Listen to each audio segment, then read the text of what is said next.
블라디미르 푸틴 러시아 대통령이 지난해 이유 없는 우크라이나 침공을 시작한 이후 지금까지 최악의 날은 하나를 선택하는 것은 불가능하지만 2013년 4월 4일 화요일은 롱롱에서 가장 높은 순위를 차지해야 합니다.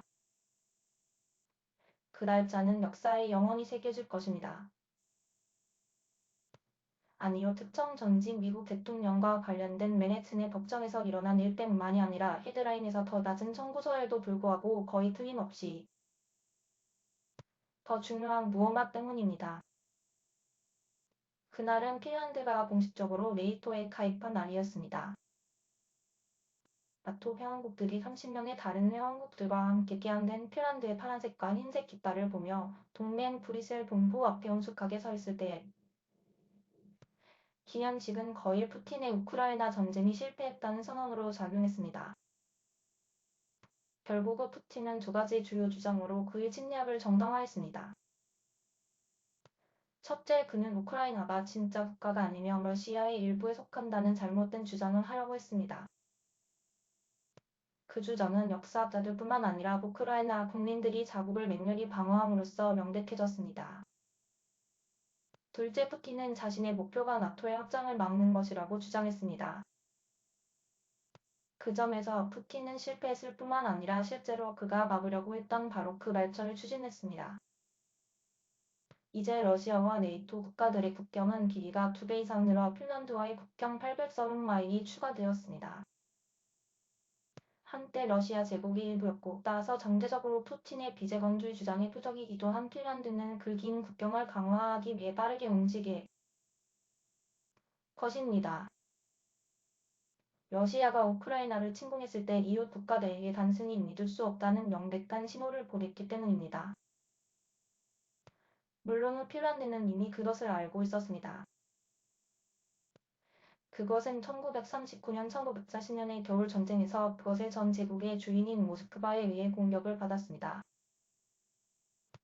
핀란드는 신화적인 힘으로 나라를 지켰지만 결국 영토의 약 10%를 잃었습니다.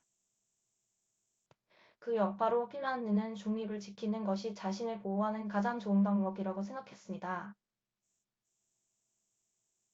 하지만 푸틴은 우크라이나를 공격했을 때 그들에게 그 개념을 깨뜨렸습니다. 화요일 브뤼셀에서 사울리님이 또 핀란드 대통령은 우리 역사에서 비동맹의 시대는 끝났다. 새로운 시대가 시작된다고 선언했습니다. 요점을 강조할 가치가 있습니다. 이것은 러시아와 푸틴의 큰 패배였습니다. 안토니 블링켄 국무장관은 이것이 우리가 푸틴 대통령에게 감사할 수 있는 유일한 것입니다.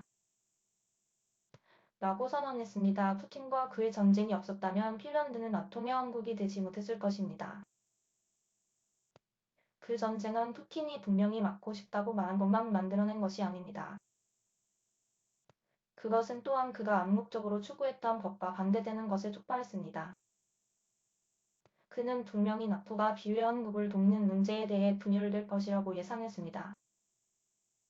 하지만 조 바이든 대통령이 언급했듯이 그 동맹은 그 어느 때보다 통합되었습니다. 게다가 그것의 중요성과 목적은 수십 년 동안보다 더 명확해졌습니다.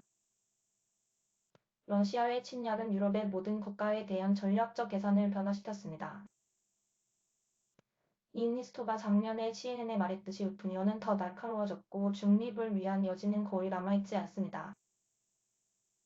그는 이번 침공은 모스크바가 공식적으로 비동맹 국가들을 존중하지 않는다는 것을 보여줬다고 말했습니다. 그리고 유럽연합 국가들이 갑자기 편을 들 필요가 있다는 것을 알게 된다면 아무도 정확히 모스크바의 품에 뛰어들지 않는다는 것은 놀라운 일입니다.